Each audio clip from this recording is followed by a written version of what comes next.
Hello, I work in the topic XYZ. There are some new findings that I would like to incorporate into standardization. What do I need to do?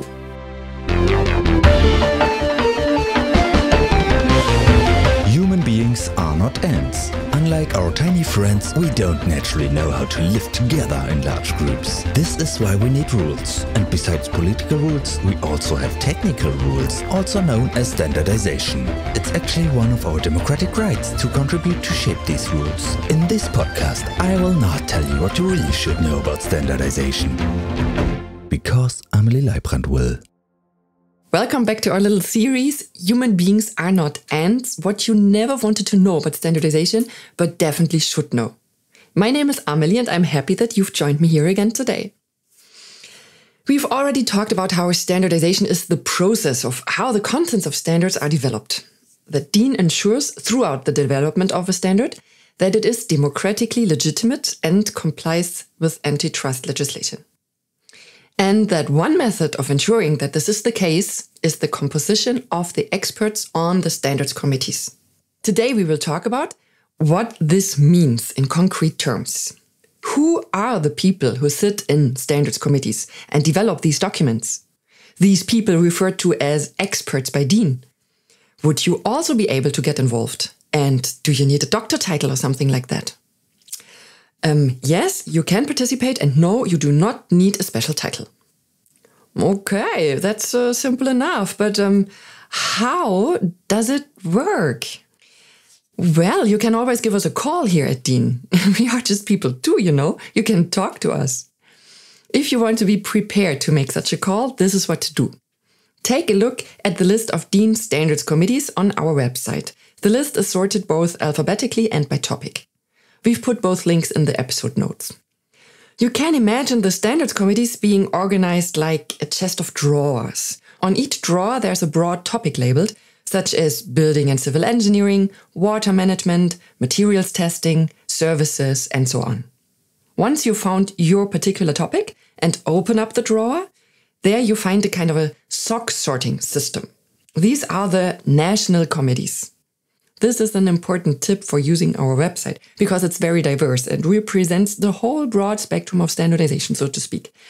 If you've gone to your standards committee, you have to click on the national committees there. This is one of the tabs in the lower toolbar. Here, you can search for your own specific topic of interest in a working body. And for every working body, there's a contact person. You can give this person a call or send them an email. Basically, something like this. Hello, I work in the topic XYZ. There are some new findings that I would like to incorporate into standardization. What do I need to do? You would then be invited to the next meeting where you would get to know the committee and they would also get to know you. Then you decide whether or not you want to exercise your democratic option to participate at the technical level in your area. In some rare cases, it can be a bit more difficult. For example, if 20 people from research are already sitting on the committee and you are also from research, then the others might say, well, we already have that perspective covered. What we need is someone from the manufacturing side, for example. But that you can work out together with the Dean colleagues. You should definitely reach out to them. So, what kind of qualifications do I need to participate in such a committee? Who has to confirm that I can do what I say I can do? Well, somebody has to send you. In other words, I can't just become an expert in a standards committee because I think I'm so incredibly clever. But rather, my employer has to send me, my company, my research institute, or my non-profit sustainability association where I work, or something like that. This means your expertise has to have a professional context. I can't just get involved because I'm bored at the moment. Yet at the same time, it doesn't mean that you have to have at least 3 doctor titles or whatever. To be sent is in fact a type of, qualification. Keep in mind that standards are not an end in themselves. You don't write standards because you want to become a celebrated author or something. Standards are also not like a wish list to Santa Claus that you simply throw into the room and hope, no matter how unrealistic it is, now that it's a standard, people will go along with it.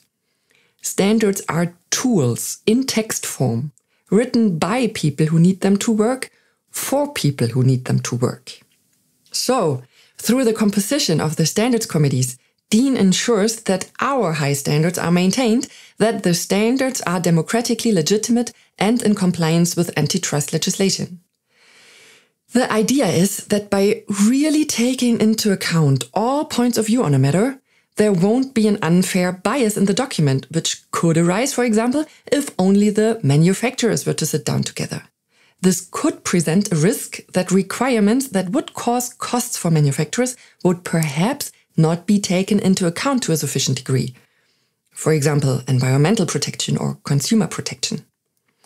That is why it's so important and so valuable that this rule exists for the composition of the standards committees, and that all those involved in a topic keep an eye on each other. Let me repeat, we want to have these many different perspectives involved. Yes, it takes some more time. But that is exactly what makes DIN standards different from, for example, association standards. Usually only association members can be involved in developing association standards. What makes DIN standards unique is that the circle of participating experts is open. And, very importantly, standards are consensus documents. Only when all those involved say, okay, I can live with that, will the standard be adopted. And yes, this can take a while. It's not like what we might know from elsewhere, where at some point someone bangs on the table and says, so enough with the discussions, this is how we're doing it. Although many may believe that is DIN's role, that is simply not the case. We are not some type of overarching authority on content. Actually, we are not the content at all, but the process. This includes the fact that the experts in the committees can discuss until everything has been said. Maybe you've noticed, as an expert in a standards committee, you have a completely different responsibility in addition to the content. Namely, the responsibility to facilitate consensus being reached. You have to accept that maybe others are right and that you can still move forward together. These discussions, how people struggle together to achieve a result that makes everyone happy, this is truly a fascinating process. I continue to be impressed by how much passion the experts put into their work to achieve the best results. We are hardly used to this in our society. It's unbelievably rare. And that's why it's so worthwhile to really get to know the world of technical regulation, as a completely different system of how the idea of democracy can be shaped. So there it is. The composition of experts in the standards committees is one of the special features of DIN standards. And there's another one, the process. The process of who must be allowed to say what about such a standard and when.